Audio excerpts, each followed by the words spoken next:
அயலி சிவாவை கூட்டிட்டு வர்றாங்க. சிவா தலையில கட்டு போட்டிருக்கு. இந்திராணி சிவாவை பார்த்த உடனே பதறிக்கிட்டு ஓடியாராங்க. செலியன் கேக்குறாரு, சிவா என்னடாச்சு? இந்திராணி கேக்குறாங்க, சிவா என்னடா தலையில அடிபட்டு இருக்கு? சிவா சொல்றாரு, அக்கா ஒண்ணும் இல்லக்கா. என்னடா இவ்வளவு பெரிய கட்டு போட்டிருக்கு, ஒண்ணும் இல்லன்னு சொல்ற?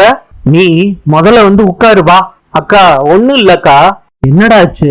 ஒண்ணுமில்ல மாம்சு. சிவாவை இந்திராணி உட்கார வைக்கிறாங்க. சிவா எப்படி அடிபட்டுச்சு? அயலி நீ எப்ப இங்க இருந்து போன? அக்கா பைக்ல வந்துகிட்டு இருந்த போது ஸ்லிப் ஆகி விழுந்துட்டேன்க்கா. தலையில லேசா அடிபட்டுருச்சு. என்ன சிவா நீ இவ்வளவு கேர்லெஸ்ஸாவா பைக் ஓட்டுவ? நீயே அயலி என்கிட்ட சொல்லவே இல்ல. இல்ல நீ இவர்தான் சொல்ல வேணான்னு சொல்லிட்டாரு. உதய பெருமாள் ஸ்டெப்ஸ்ல நின்னுகிட்டு சிவாவை பாக்குறாங்க. இந்திராணி பேசுறத கேக்குறாங்க. அயலி சொல்றாங்க, அண்ணி ஃபங்க்ஷன் போய்கிட்டு இருந்துச்சு, எதுக்கு அபசகுணமா இத சொல்லிக்கிட்டு இருக்கணும்னு சொல்ல வேண்டான்னு சொல்லிட்டாரு. இந்திராணி சொல்றாங்க, அதுக்காண்டி 2 பேரும் சொல்லாம இருந்துருவீங்களா? ஏதாவது ஏடா குடமா ஆயிருந்தா என்ன பண்றது? சிவா சொல்றாரு, விடுங்கக்கா சின்ன அடிதானே. இந்திராணி சொல்றாங்க, டேய் தலையில அடிபட்டு இருக்குடா, சின்ன அடின்னு சொல்லிட்டு இருக்க. ஆஸ்பத்திரிக்கு போயிட்டு தானே வந்த?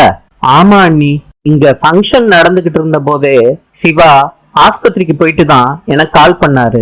நானும் அப்பவே இங்க இருந்து கிளம்பி போயிட்டேன். செலியன் சொல்றாரு, என்ன எலிமா என்கிட்டயாவது சொல்லிருக்கலாம்ல, நீ மாத்திரம் ஏன் தனியா போன? இல்லன்னு எனக்கு பதட்டத்துல எதுவுமே தோணல, அதான் யாருக்கிட்டையும் சொல்லாம போயிட்டேன். நாளை சந்திப்போம்.